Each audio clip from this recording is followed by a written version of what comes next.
the unfortunate situation of the Cleveland Cavaliers. Right now, it's reported that Darius Garland and Evan Mobley are going to be missing an extended period of time. With that being said, right now they're an average team. Right now they're just above 500 in the hunt. They are in the play-in as of right now. But talk to me. The Cavaliers situation right now, are better days to come for the Cavaliers, or could this be a step in the direction of Donovan Mitchell unfortunately not returning back? I feel like it's very hard to ask Donovan Mitchell to now shoulder the offensive load for the Cavaliers with Garland out. They're 24th in offensive rating. They're 8th in defensive rating.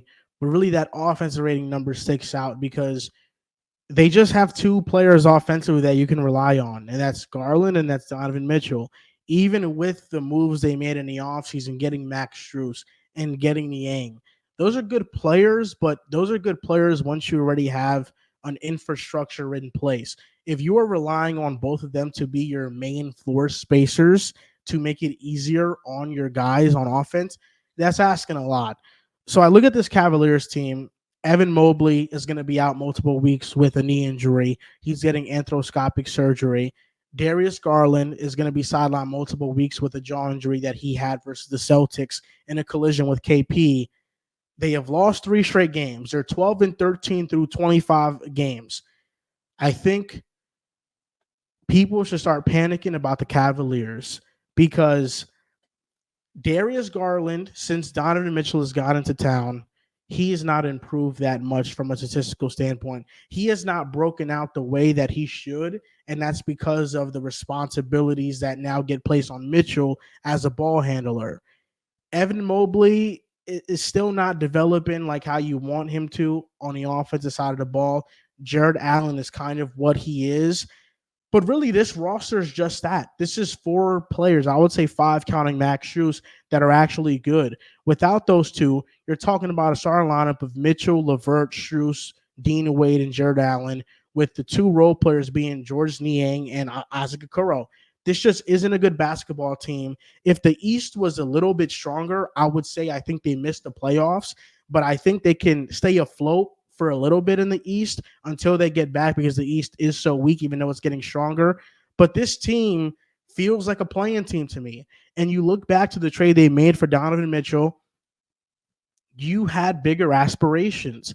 And I think we're starting to look at Mitchell as being a mistake in terms of the Cavs trading for him because he's not going to get you to where you want to go. And that's why I feel like moving forward, a lot of teams will be more hesitant on trading for 6'1" scoring guards who are good playmakers, but not great or elite playmakers and don't elevate your offense to a top 10 status. I think Mitchell got a lot of hype and headlines because he had some fantastic playoff performances, but as a player to raise a ceiling, I don't think he's that. Where we look at Rudy Gobert in Minnesota, and he's doing that for them. He's raising their ceiling because of what he offers defensively. The numbers for Mitchell are great. He's 7th in the league in scoring, but for this team, it's just an odd fit. And there aren't a ton of teams in the NBA that need a 6'1" scoring guard because I think a lot of teams have scoring cover that are at least top contenders. I wouldn't be shocked if the Cavs maybe decide to part ways with Mitchell if they don't get a long-term commitment because right now, Mitchell can be a free agent in a year and a half. And if I'm the Cavs, if I traded that much for him, I want to know that he's bought in long-term before, I decide to keep him long-term. Yeah, and if you don't, at least you have a chance to recoup some of those assets when you get the entire package that you once gave up for Mitchell. Who knows? But Joel mentioned how there's only a handful of reliable players on this Cavs team, and 2 of their reliable players being Jared Allen and Evan Mobley. The team is better off when there's only one big on the court. You look at their best starting fives, it's either Allen or Mobley. When they're both on the court, they're not as effective. So now you have a limited amount of good players that you trust, and 2 of them can't even play together because the offense and the spacing of everything just doesn't really work out.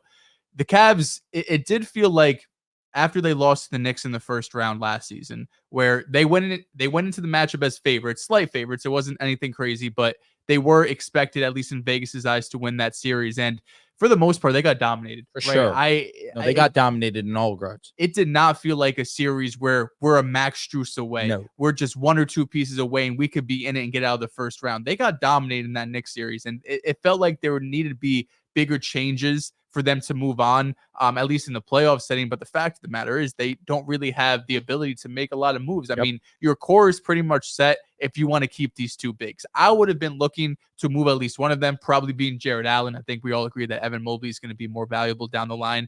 Moving off Jared Allen, upgrading other pieces, whether it's on the bench or on the wing, get some more shooting and perimeter defense there, because you have your big set with Evan Mobley. It feels a bit redundant, with Evan Mobley. It feels a bit redundant to have him and Jared Allen on the same team. So you lose that Knicks series. You get some chatter in the offseason about Donovan Mitchell potentially wanting to trade at this trade deadline. And this season has been so up and down for them. They started off like 2-5. They won 4 or 5 games in a row. Then they went on this winning streak, and they've now lost the last 3 games, 2 to Boston, 1 to the Magic. So against some good teams, but now we're sitting at 500, and 2 of your best players are going to be out several weeks. It feels like probably 2 months for both these guys. And shout out to Garland, because he broke his jaw and came back and played like 15 minutes at the end of the game. Didn't even know what happened. He played through that. But the fact that you've kind of heard this chatter already from Donovan Mitchell, it doesn't make me feel great that as the season goes on with these injuries, the team's probably going to get worse, right? It's just the fact of the matter is they're losing 2 of their best players. So if the season continues to get worse, one, will Donovan Mitchell want to stay there long term? The makeup of the team does feel like it has to change.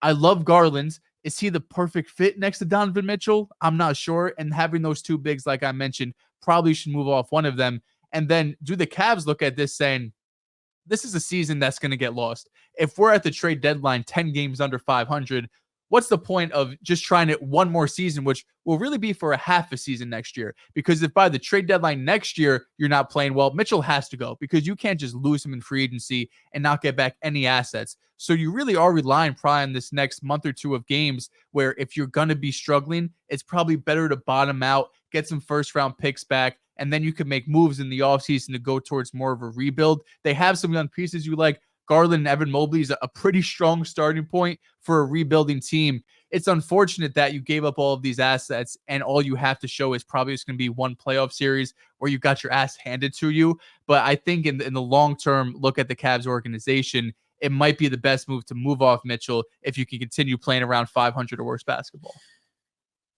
The Donovan Mitchell move in hindsight was a big mistake. I say that with the idea of we understand that Donovan Mitchell is one of the more talented players in the league, one of the better shooting guards in the game. But at the same time, it has hindered the development of a Darius Garland, has hindered the development of an Evan Mobley. And I say that because Garland, in the season that the Cavaliers were able to make the play-in, and the game that we saw versus the Nets, he was able to put on a show, went tit for tat with a Kyrie Irving, just came up a little short in Brooklyn, and then also losing to the Hawks in pretty big choke job of the Cavaliers.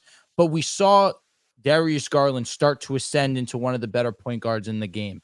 But when you add Donovan Mitchell now, it takes the ball out of his hands, and now the offense runs through Donovan as opposed to running through Garland, who was the young piece that started to turn this in the right direction. Now, people look at Evan Mobley as the guy who started to turn it in that direction because of his defensive impact, and that's very fair to say.